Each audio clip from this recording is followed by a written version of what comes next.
Genesis 34. Dinah and the Shechemites.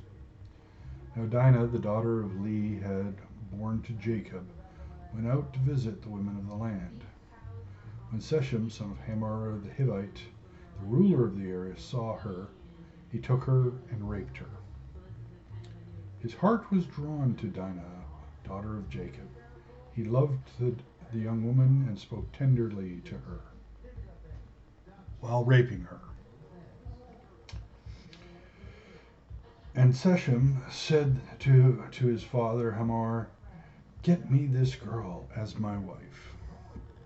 Now what happens next is a negotiation. But Hamor said to them, "My son Shechem has his heart set on your daughter. Please give her to him as his wife. Intermarry with us, give us your daughters, and take our daughters for yourselves. You can settle among us. The land is open to you. Live in it, trade in it, and acquire property in it." Apparently the property is daughters among this bunch.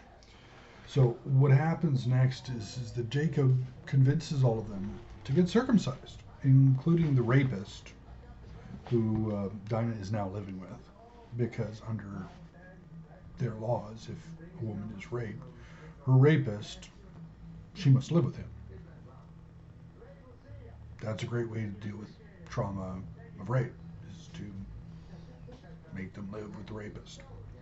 So what they can do is they convince all the men, if they're going to be sleeping with their daughters, that they have to get circumcised. There's a whole lot of cutting off of the foreskin in the first part of this book.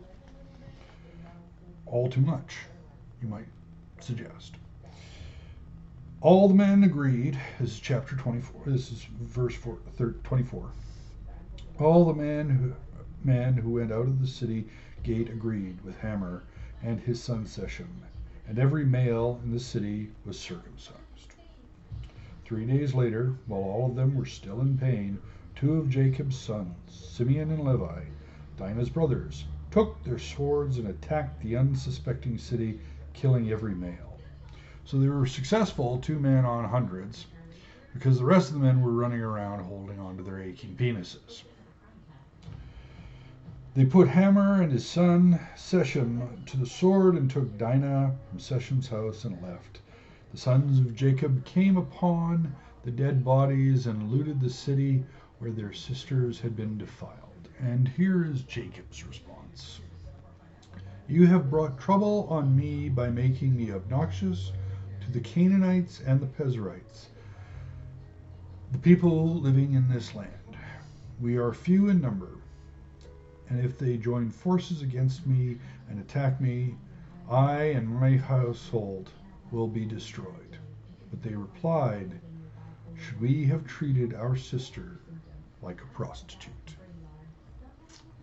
Seems like the brothers have a better handle on what needs to be done when a woman gets raped than any of the wise old men. You're welcome.